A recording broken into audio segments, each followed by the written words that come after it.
से लोग जयंती मना रहे थे, जो मानवर मसीहा कांसीराम साहब के नाम से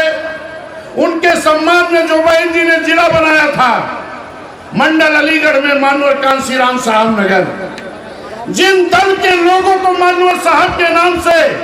उनके सम्मान में जिले का नाम नहीं हजम हुआ, तो मानवर साहब की विचारधारा कैसे लेके चल सकते हैं, ये हमें विचार करने की जरूरत है। तमाम लोग बहुजन समाज पार्टी से जाकर के एमपी एमएलए तो बने हैं, उनको भी एक बार पूछना चाहिए कि अगर आप मानवर साहब के नाम से बने जिले को नहीं हजम करा पाए, मानवर साहब के जयंती पर जो बहन जी ने छुट्टी किया था उस छुट्टी को अगर आपने निरस्त कर दिया, मानवर साहब के नाम से बने लखनऊ में मानवर कांसीराम साहब की यूनिवर्सिटी का नाम, पार्क का नाम बदल करके अगर उनका अपमान करने का काम किए हैं, तो आप उनकी विचारधारा पे कैसे चल सकते हो? ये उन नेताओं को सवाल करना चाहिए जो आज जाकर के कहते हैं कि माननीय अखिलेश यादव जी की शक्ल में हमको कांसीराम दिखाई पड़ते। अगर मानवर कांसीराम साहब दिखाई पड़ते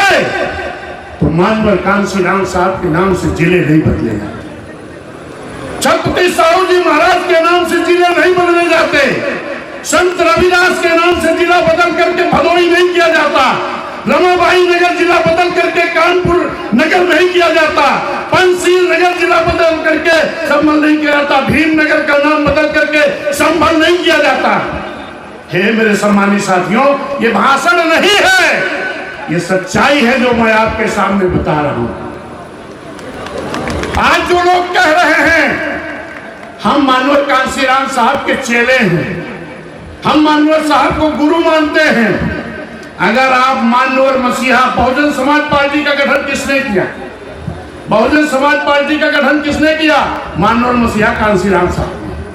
अगर मानवर मसीहा कांसीराम साहब के द्वारा बनाई गई पार्टी का अगर आप विरोध करते हो, मानवर कांसीराम साहब के द्वारा एकमात्र उत्तराधिकारी अगर बहन जी बनी उनका विरोध करते हो, तो निश्चित समझ लेना कि किसी ना किसी बड़ी साजिश के शिकार जरूर हो गए हो। समझ रहे हो कि नहीं? मेरे सम्मानित साथियों,